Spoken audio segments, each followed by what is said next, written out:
Okay, music. Welcome back into my life. I travel a little bit, went to Texas to see some family members, and I completely fell off my routine. I haven't ridden my skateboard really since the day before I left.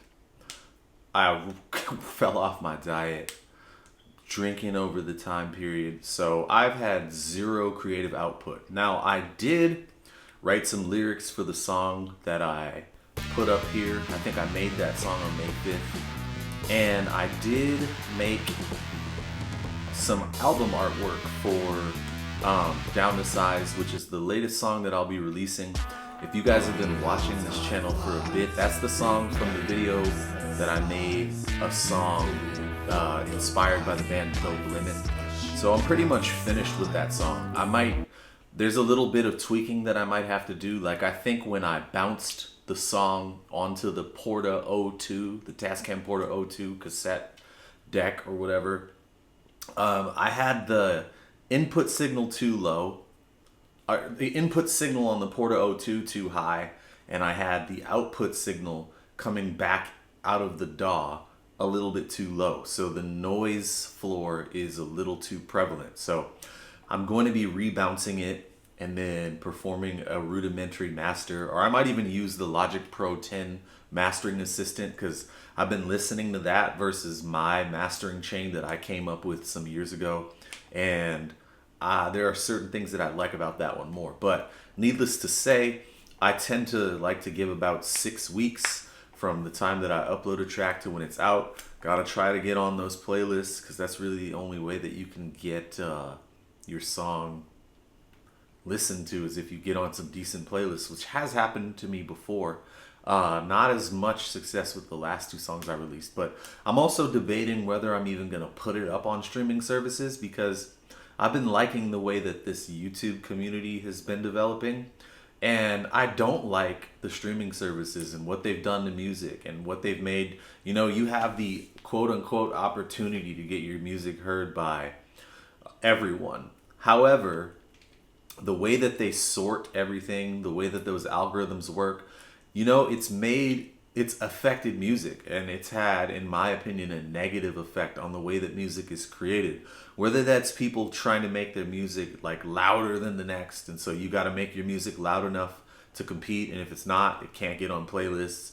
It can't be used on in a lot of ways if it doesn't meet the loudness requirements of today, which I guess that's just a cultural zeitgeist thing, but that's been shaped largely by algorithms and just other things, like just how fast you have to make your music engage people if you want playlist people to pay attention to it. All these things like that I don't think that these type of constraints should have anything to do with music creation. That's just me. Maybe I'm getting old. I suspect not, though, because I didn't like the music that was popular when I was a young person very much either. I've always been into more obscure, expressive types of music other than the pop music of the time. Not to say that something doesn't creep in every once in a while. That new TikTok song, $1 Million Baby, that's a pretty catchy song. I don't know if I'll be listening to it in 3 years from now, but I have been enjoying it. I definitely know I'll be listening to that Willow Smith album that came out about a month and a half ago, because that thing's a banger. It's interesting. The chord changes are awesome. Got some weird 7/4 timing stuff in there. Just, I love it to death. I've been talking about it. I think I talked about it in another video before, but whatever. Gonna make some music today. What I played on the acoustic is the song that I'm gonna make. Originally, that was made to kind of be a piece of another song, but then I decided that the pieces don't fit together, so I figured I would just use that today. And yes, I am going back to just making a one-off song, but I'm doing that because my creative energy hasn't been there since I got back, probably due to the change in my routine. And so this is more or less an exercise to get myself creating things again. So I'm going to try to speed run through this. I didn't do a good job of speed running through this intro. However, I'm a little better at being concise when it comes to making music than I am when it comes to speaking. So let's do it. Okay, 100 BPM sequence. I got 2 bars on it, and I got my acoustic. Let's go.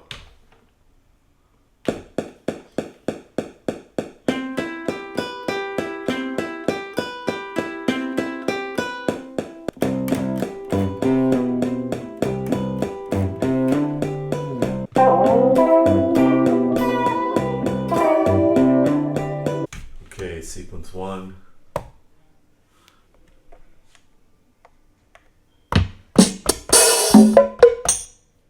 Let's do it.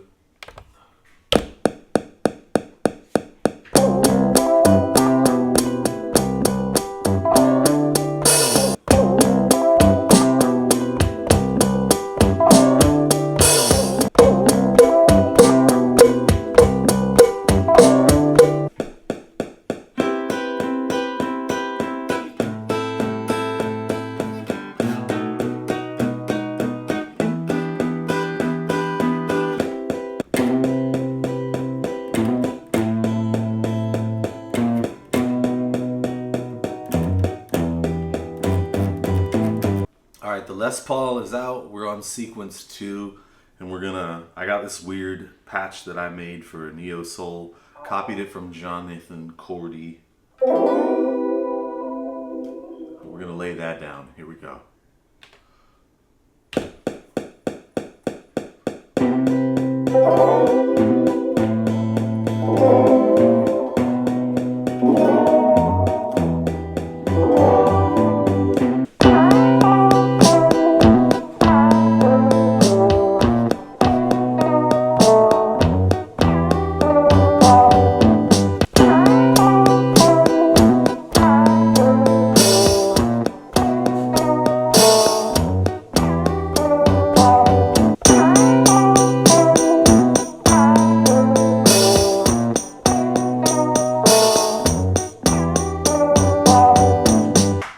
Okay, duplicated sequence 2 to sequence 3, and I'm going to lay down a slightly different bass line.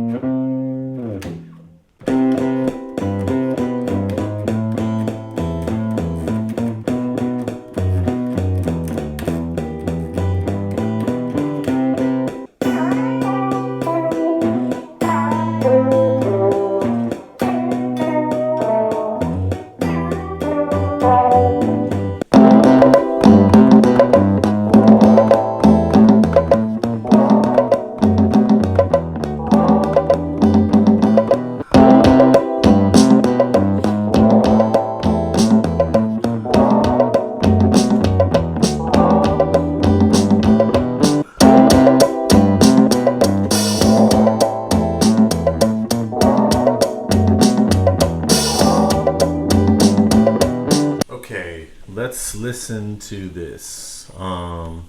Here we go.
So what was that? I'm finished, if not necessarily happy. Everything went pretty well for the most part. I could definitely feel my bit of fatigue that I have from just being off my routine, and also just how fresh making music felt again. And I don't necessarily mean fresh in a good way. I had a little hiccup where the Neo Soul guitar patch that I was using on sequences 2 and 3 the audio just disappeared. So I had to go in and re-record them and try to get them performed exactly the same way they were the first time around. I think there may have been a difference in volume because I'd already switched to a third guitar patch that I didn't end up using by then. But I think I got everything okay using some compression and stuff like that. I added a low pass filter at about 1,000 hertz. I think it was 1,032 hertz on the bass, and a vintage compressor. On the acoustic, I added a parametric EQ where I cut everything below 100. A vintage compressor, a chorus, and an auto pan. I think the auto pan on the acoustic guitar was set to quarter notes. And then on that neo soul guitar, I added air flavor with some distortion, about 50% monofied, if you know that plugin, and a little bit of flutter. And then I added an auto pan, and I think that one was eighth notes. And what else did I add? I think that's it. I did a little bit of volume and panning on each individual sample. Those were LM1 samples, by the way, for the drums, because I don't think I mentioned it earlier. And yeah, that's what I did with it. It was challenging today, which is very interesting because before I took my little, I guess you call it a vacation, but it wasn't a vacation. I was visiting some family for specific reasons. I was in the groove. I had a flow. I had some momentum with my creation. I was getting used to the Porta O2 and everything, and now I feel like I'm starting over from zero, but that's okay. It's not the first time. Probably won't be the last. I'm just going to create through all of these challenges and start making interesting stuff again. But I am going to try to focus on finishing songs, so I think the May 5th song that I wrote vocals to, I guess I'll give you guys a peek into how I record vocals next. Something like that. That's all I got. Thank you for watching.